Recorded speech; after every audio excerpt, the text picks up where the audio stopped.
Today, I'd like to get a little bit philosophical because many issues on the left end up there when taken to their logical conclusions. And I'd like to share an anecdotal experience of someone I know who's transgender. I'll leave the names out of it so I don't dox this person or reveal who they are.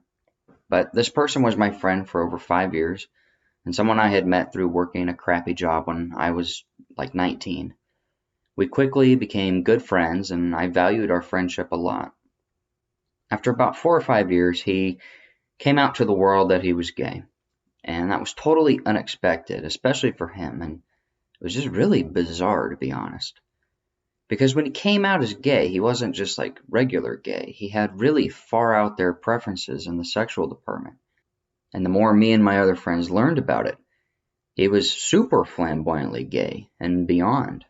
And over the next year, due to many other factors, I stopped being friends with him and basically all of my old friends. Over the years and through the grapevine, I learned that he was now transgender. He was taking hormones and had legally changed his name. He went from just gay to being a polyamorous, pansexual trans woman in just a few years. And naturally, he was celebrated and embraced by all the women in his life and completely abandoned by all the male friends that he used to have. I've done some poking and prodding on social media, and I found that he's a very sad sack of a person these days. Life hasn't really panned out for him. He's working the exact same type of part-time loser job that he was when I met him 10 years ago. He's a radical leftist and anti-capitalist, which no doubt comes from the resentment he has towards the system for things not working out for him. He's a collector of children's toys and comic books. He's reverted into being a child, basically. He's constantly had roommates in crappy apartments and even gone periods without owning a car. From an outsider's perspective, it's so clear that he's sacrificed having a fulfilling life to pursue his delusion of being a woman. Instead of fitting in or buckling down and paying his dues as a young 20-something man and build a skill set and meet a partner and develop a friend group of people who are doing okay themselves and benefiting from the networking opportunities that go along with that, he's rejected all of it. He's isolated himself, he's made himself a freak, a circus attraction, and basically unhireable. He's resentful at the system for rejecting him, while at the same time doing the most radical things you could do to have people reject you. Now, I don't want to just pick on him or apply his life story to every other trans person out there, but I do see a common theme running through most of them. They have been sold a lie, a delusion, and once their life starts to collide with reality, instead of fixing themselves, they blame the world for their problems. And I think that's by design on the part of the people pushing this agenda on society at large. And in this video, I'd like to present to you a Jordan Petersonian approach to why that is and how it exactly works. Here's Jordan Peterson explaining how sacrifices work. And while I did explain more of this in my video, Is Politics Downstream from Culture? Here's Jordan laying a portion of this argument out. There's a sacrificial element in maturation, right? You have to sacrifice the pluripotentiality of childhood for the actuality of a frame. And the question is, well, why would you do that? Well, one reason is it happens to you whether you do it or not. You can either choose your damn limitation, or you can let it take you unaware when you're 30, or even worse, when you're 40. And then that is not a happy day. I see people like this, and I think it's more and more common in our culture because people can put off maturity without suffering an immediate penalty. But all that happens is the penalty accrues, and then when it finally hits, it just wallops you. Because when you're 25, you can be an idiot. It's no problem. Even when you're out in a job search, it's like, well, you don't have any experience and you're kind of clueless. It's, yeah, you're young. It's no problem.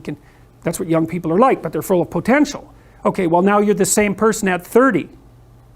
It's like people aren't so thrilled about you at that point.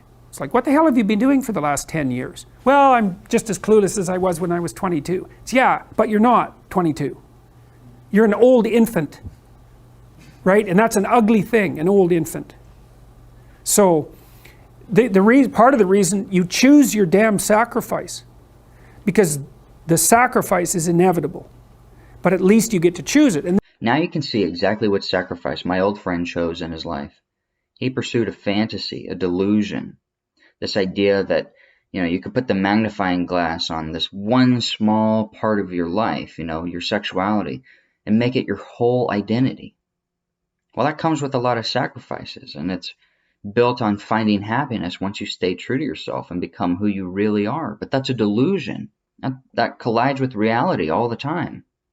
The funny thing about delusions is that you got to think, well, how do you know something's a delusion? And the answer to that has to be something like, well, hardly anyone else thinks it. That would be criteria number one. But criteria number two would be, if you act on the delusion, does your ship sink? Because if your ship sinks, then it was a delusion. It's something like that. But if you act on your delusion and things get better, well, then maybe it wasn't a delusion. I'd also like to read to you a portion of Jordan's first book, 12 Rules for Life. And I'll be reading from his chapter entitled, Tell the Truth, or at least Don't Lie. You can use words to manipulate the world into delivering what you want. This is what it means to act politically. This is spin. It's the specialty of unscrupulous marketers, salesmen, advertisers, pickup artists, slogan-possessed utopians, and psychopaths. It's the speech people engage in when they attempt to influence and manipulate others. It's what university students do when they write an essay to please the professor, instead of articulating and clarifying their own ideas. It's what everyone does when they want something and decide to falsify themselves to please and flatter. It's scheming and sloganeering and propaganda. Now he goes through a whole bunch of examples, which I'm not going to read, but at the bottom of the paragraph he says, these are all examples of what Sigmund Freud's compatriot, the lesser-known Austrian psychologist Alfred Adler, calls life lies. Someone living a life lie is attempting to manipulate reality with perception, thought, and action, so that only some narrowly desired and predefined outcome is allowed to exist. A life lived in this manner is based, consciously or unconsciously, on two premises.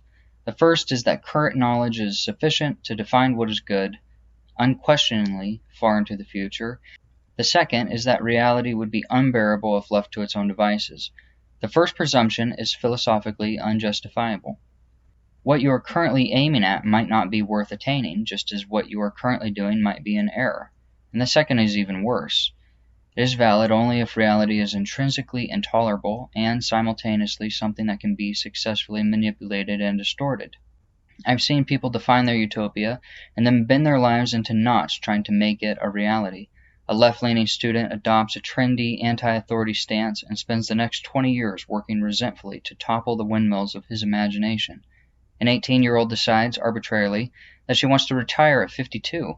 She works for 3 decades to make that happen, failing to notice that she made that decision when she was little more than a child. What did she know about her 52-year-old self when still a teenager?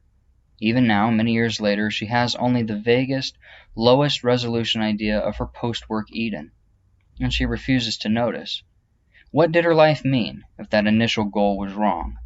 She's afraid of opening Pandora's box, where all the troubles of the world reside, but hope is in there too. Instead, she warps her life to fit the fantasies of a sheltered adolescent. A naively formed goal transmutes with time into the sinister form of the life lie. One 40-something client told me his vision, formulated by his younger self. I see myself retired, sitting on a tropical beach, drinking margaritas in the sunshine. Well, that's not a plan. That's a travel poster. After 8 margaritas, you're fit to only await the hangover. After 3 weeks of margarita-filled days, if you have any sense, you're bored stiff and self-disgusted. In a year, or less, you're pathetic. It's just not a sustainable approach to later life.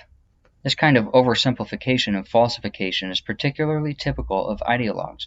They adopt a single axiom: government is bad, immigration is bad, capitalism is bad, patriarchy is bad. And then they filter and screen their experiences and insist ever more narrowly that everything can be explained by that axiom. They believe, narcissistically, underneath all that bad theory, that the world could be put right if only they held the controls. There is another fundamental problem, too, with the life lie, particularly when it is based on avoidance. So then he goes through and talks about avoidance and how ignoring the warning signs in your life is how the life lie continues to live for so long in some people. If you betray yourself, if you say untrue things, if you act out a lie, you weaken your character. If you have a weak character, then adversity will mow you down when it appears, as it will inevitably. You will hide, but there will be no place left to hide, and you will find yourself doing terrible things. It's not vision. It is instead willful blindness. It's the worst sort of lie. It's subtle. It avails itself of easy rationalizations. Willful blindness is the refusal to know something that could be known. It's refusal to admit that the knocking sound means someone is at the door. It's refusal to acknowledge the 800-pound gorilla in the room, the elephant under the carpet, the skeleton in the closet. It's refusal to admit error while pursuing the plan. To accept truth means to sacrifice, and if you have rejected the truth for a long time, then you've run up a dangerously large sacrificial debt. Forest fires burn out deadwood and return trapped elements to the soil. Sometimes, however, fires are suppressed artificially. That does not stop the dead wood from accumulating. Sooner or later, a fire will start, and when it does, it will burn so hot that everything will be destroyed, even the soil in which the forest grows. The prideful, rational mind, comfortable with its certainty, enamored of its own brilliance, is easily tempted to ignore error and to sweep dirt under the rug. An inauthentic person continues to perceive and act in ways his own experience has demonstrated false. As best I can tell, this is the reasoning behind why the media pushes the trans agenda so hard. They've created a whole group of people who are pushing against reality, who are living life lies, and who are bitter at the world for their own failures, and are primed to vote for the Santa Claus party who promises to fix all their problems. Now, we know that will never happen, but that's the ploy for power. At least I think it is. Anyways, that's all the time I have for today. If you like this video and type of content I'm making, please give this video a like or maybe subscribing. I'll see you all in the next video. Peace.